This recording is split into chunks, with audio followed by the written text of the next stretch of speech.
వేగోల్డ్ trusted gold buyers మీరు తాకట్టు పెట్టిన బంగారాన్ని విడిపించి ఈ రోజు ఉన్న మార్కెట్ ధరకు కొనబడను. ఐ థింక్ జనవరి నుంచి అనుకుంటా కైలాస యాత్ర ప్రోగ్రామ్ స్టార్ట్ అవుతుంది. జనవరి నుండి మనం ప్రాసెస్ స్టార్ట్ చేసుకుంటే అన్న మనం లాస్ట్ టైం మాట్లాడుకున్నట్టుగా ఆ, మే నుండి కైలాస యాత్ర అధికారికంగా ఓపెన్ అవుతే May, June, July, August, September, October దాకా నడుస్తుంది అన్న యాత్ర. ఓకే. ఈ యాత్రలో అంతా చార్ధామ్ యాత్ర, దోధామ్ యాత్ర, ఇక చాలా యాత్రల గురించి నేను విన్నాను అనమాట. అసలుకి కాశీ యాత్ర, రామేశ్వరము, కాశీ రామేశ్వరము, ఇట్లా చాలా యాత్రలు విన్నాను. ఈ యాత్రలలోనే రారాజు యాత్ర ఏది అంటే గిన కైలాస మానస సరోవర యాత్ర ఇప్పుడు సీజన్ స్టార్ట్ అయింది అనమాట. ఇది అందరికీ ఒక పండుగ అనమాట. ఇది ఎందుకంటే ట్రావెల్స్, టూర్స్ అండ్ ట్రావెల్స్ వాళ్ళందరికీ పండుగ. ఎవరి స్థాయిలో వాళ్ళు దుబ్బే అంటారనమాట. ఈ దుబ్బేయడాల్లో అత్యధికంగా దొబ్బుతోంది గాయత్రి టూర్స్ అండ్ ట్రావెల్స్ అంటారు. అంటే అందరి దగ్గరికి వెళ్తే ఫీజులు ఒకలా ఉంటే మీ దగ్గర మాత్రం కాస్త బలంగా ఉందంట ఫీజు. అంత దొబ్బుతున్నారా ఏంటి? సీజన్ని మొత్తం ఒకటేసారి ఇలా కోట్లు వెనకెళ్ళేసుకోవాలనుకుంటున్నారా ఏంటి భరత్ శర్మ గారు? నాకు అర్థం కదా. ఎస్ సార్, యాక్చువల్గా యూటీవీ ప్రేక్షకులకు నమస్కారం అన్న. సహజంగా అన్న కైలాష్ మానసరోవర్ యాత్ర అనేటువంటి యాత్ర హైదరాబాద్ నుంచి కానీ లేదంటే మన యొక్క తెలుగు రాష్ట్రాల నుంచి కానీ భారతదేశం నుండి మనం వెళ్ళాలి అనుకునేటప్పుడు ఖచ్చితంగా నేపాల్ నుంచి మనం టిబెట్ ఏరియాలోకి ఎంటర్ అవ్వడము, which is occupied by China. వీటిల్లో నెంబర్ ఆఫ్ ఫార్మాలిటీస్ అంటే ఇటు పర్మిట్లు, వీసాలు, ఇటు flight, helicopters, number of staff, rescue ఆపరేషన్స్తో కూడినటువంటి యాత్ర అన్న. వీటిలో గమనిస్తే ఒకసారి గాయత్రి టూర్స్ అండ్ ట్రావెల్స్ అనేటువంటి యొక్క మాట వినంగానే అందరికీ కైలాష్ యాత్ర అనేది గుర్తొస్తుంది. దాంట్లో మీరు స్పెషలిస్ట్ అంట. కైలాష్ యాత్ర అనగానే గాయత్రి అని ఖచ్చితంగా రెఫర్ చేస్తూ వస్తారు సహజంగా. సో ఒకసారి మీరు ఫేర్స్ విషయం గురించి మాట్లాడుతున్నారు కాబట్టి అన్న, మనము 2-3 రకాలుగా కైలాష్ యాత్రని మనం ఆపరేట్ చేయొచ్చు అన్న. ఒకటి రోడ్డు మార్గంగా, హెలికాప్టర్ మార్గంగా, ఇంకో మార్గంగా. అట్లా మనం అందరూ ఇష్టపడేటువంటిది షార్ట్ అండ్ స్వీట్. ఇవాళ ఎవరికి సమయం లేదు కాబట్టి షార్ట్ అండ్ స్వీట్గా వెళ్ళేటువంటి యొక్క యాత్ర హెలికాప్టర్ ద్వారా వెళ్ళి 10 daysలోనే వచ్చేద్దాము అనుకునే యాత్ర ఒకటి. షార్ట్ అండ్ స్వీట్ అంటే రేట్ ఎక్కువ అనమాట. షార్ట్ అండ్ స్వీట్ అన్నప్పుడు మనం ఇప్పుడు రోడ్ రూట్లో వెళ్ళడం కంటే హెలికాప్టర్ రూట్స్లో వెళ్ళడం అనేటువంటిది ఒకటి మనం గమనిస్తే అన్న. వీటిల్లో మార్కెట్లో 2025 సంవత్సరంలో కైలాష్ యాత్రకు వెళ్ళాలంటే ఒక 3 లక్షల రూపాయల లోపల అయిపోయేదన్న కైలాష్ యాత్ర. 3 లక్షల రూపాయల్లో అయిపోయేటువంటి కైలాష్ యాత్ర కాస్త ఈ సంవత్సరంకి వచ్చేసరికి పర్మిట్లో కానీ, వీసాల్లో కానీ, చార్జెస్లో కానీ, ఫ్లైట్ అండ్ హెలికాప్టర్స్లో కానీ, ఇటీవల జరిగినటువంటి ఈ యుద్ధ వాతావరణం వల్ల ఫ్యూయల్ అంతా బాగా పెరిగిపోవడము, ఇవన్నిటితో కాస్ట్ ఆఫ్ యాత్ర చాలా బాగా పెరిగిపోయిందన్న. పెరిగిందా? మీరు పెంచారా దాన్ని సాకుగా చూపించుకొని? అది ఆల్రెడీ పెరిగిపోయినటువంటిది జనవరి నుంచే అధికారికమైన అప్డేట్స్ ఉన్నాయన్న. సహజంగా ఎవరిచ్చారు అప్డేట్స్? ఎస్, ఇది అంటే మీతో ఇంటర్వ్యూలో ఉన్నప్పుడు ఖచ్చితంగా ఆధారాలతో సహా రావాలని వచ్చే ప్రక్రియ చేస్తున్నా అన్న. ఇప్పుడు పెంపటి ఎవరు చేశారు? ఈ ఆధారంగా ఎవరు ఇచ్చారు? అధికారికంగా ఎవరు ఇచ్చారో తెలియాలి కదా. ఇది ఒక అగ్రిమెంట్ బిట్వీన్ చైనీస్ టిబెట్ ల్యాండ్లో సంబంధించి చైనీస్ అధికారికంగా ఇచ్చినటువంటి ఒక రూల్స్ అండ్ రెగ్యులేషన్స్ ఎలా ఉంటాయి. ఎంత ఇదంటే అది చైనీస్ భాష నాకు వస్తుందా? దీంట్లో చైనీస్ భాషను చూపించి దాంట్లో ఏం రాశారో నాకు ఎట్ట తెలుస్తుంది? ప్రతి చైనీస్ లైన్ కింద ఇంగ్లీష్ పదాలు కూడా ఉంటాయన్న. మీకు సులభంగా అర్థమయ్యేటువంటి టర్మ్స్ ఇవి. అది అగ్రిమెంట్ బిట్వీన్ ఒక travel operator, contract between so అని ఉంటుంది దాంట్లో క్లియర్ గా. మీరు అలా పేపర్స్ తిప్పుతూ ఉంటే ఒక బ్యాచ్ ని మనం ఆపరేట్ చేయాలంటే ఒక $1,00,000 మనం ముందే డిపాజిట్ చేసి పర్మిట్స్ వాటికి అప్లై చేస్తాం. అందులో ఫుడ్ అండ్ అకామిడేషన్కి, ట్రాన్స్పోర్ట్కి, ట్రాన్స్ఫర్స్కి, హెలికాప్టర్స్కి, ఫ్లైట్స్కి ఎంతెంత ఖర్చు అవుతుందో దాంట్లో క్లియర్గా మెన్షన్ చేయబడి ఉంటుందన్న.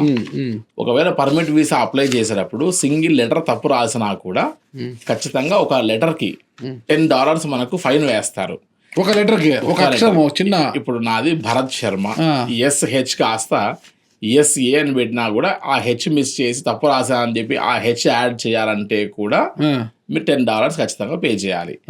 అందులో క్లియర్గా జనవరిలోనే ఈ అప్డేట్స్ అన్ని క్లియర్గా ఉన్నప్పుడు, అసలు ఏ దానికి ఎంతెంత ఫేర్ అవుతుంది ఏంటని క్లియర్గా ఉన్నప్పుడు, ఈ రివైజ్డ్ ఫేర్ ఏదైతే మార్కెట్లో ఇప్పుడు అందరూ చెప్తున్నారో 2025 సంవత్సరంలో ఉన్నటువంటి అప్డేట్ తప్ప 2026 సంవత్సరంలో ఉన్నటువంటి అప్డేట్ ఎక్కడా లేక మార్కెట్లో అంటే మీరు ఆ క్వశ్చన్ అడగడానికి గల కారణం కూడా లాస్ట్ టైం మీరు అన్నారు మీకు తెలిసినటువంటి ఒక అవును.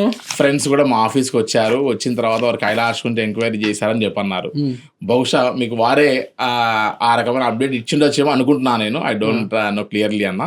సో ఆ రకంగా అనుకున్నప్పుడు అందరూ పెంచినటువంటి ఫైర్ చెప్పకుండా మార్కెట్లో ఏం చేస్తున్నారు, ఓల్డ్ రేట్సే చెప్పి ఒక 20,000 50,000 1,00,000 డిపాజిట్ కట్టించుకొని టర్మ్స్ అండ్ కండిషన్స్లో చిన్నగా కింద ఈ కైలాష్ యాత్ర అంతా కూడా Nepal autonomous and Chinese autonomous ఇద్దరి యొక్క ఆధీనం నడిచేటువంటిది. సో మేము కేవలం సర్వీస్ ప్రొవైడర్స్ మాత్రమే కాబట్టి అక్కడ ఒకవేళ ఫేర్స్ పెంచితే అనివార్య కారణాల వల్ల మేము కూడా పెంచుతాము అని ఒక చిన్న సన్న లైన్ పెట్టేసి అడ్వాన్స్ తీసుకొని దాన్ని మీరు యాక్సెప్ట్ చేశారని సంతకం పెట్టించుకుంటున్నారు.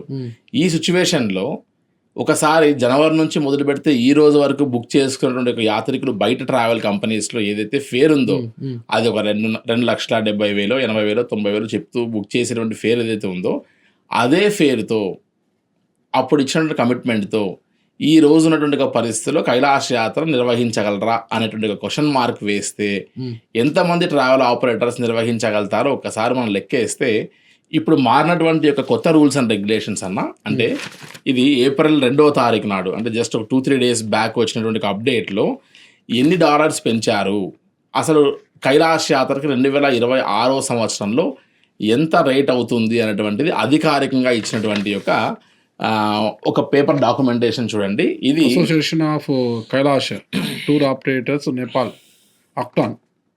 అవునన్నా, అదొక సంస్థ. And Tibetan Kailash tour operators, tour leaders and valued clients, Kailash Manasarovar Yatra Organizers India, subject mandatory implementation of revised rates and contract. Compulsory అంటారు 2026. మరి ఇది వచ్చినా కూడా ఇది ఇచ్చినారని మీరు చెప్తున్నారు, ఇది వచ్చింది అఫీషియల్గానే ఉంది. ఇది వచ్చినాక కూడా ఇప్పుడు మిగతా ట్రావెల్స్తో పోల్చుకుంటే మీ దగ్గరే ధరలు ఎక్కువ ఉన్నాయంటే మా ఫ్రెండే చెప్పాడు పోయేది వచ్చి. మిగతా వాళ్ళతో పోల్చుకుంటే ఇది పెరిగింది, మళ్ళీ వాళ్ళు ఎందుకు పెంచలేదు, మీరు మాత్రం ఎందుకు పెంచారు, అక్కడ మతలబ్ ఏంటి అసలుకి, ఎవరు దేని అడ్డం పెట్టుకుంటున్నారు? అయితే మీరు ఒకసారి ఆ పేపర్ కింద ఒకసారి గమనించండి అన్న. యుఎస్డి పార్ట్లు అంటే చైనీస్ పార్ట్లు ఎంత పెరిగింది? Okay, $150 per person. అది చైనీస్ పార్ట్లో.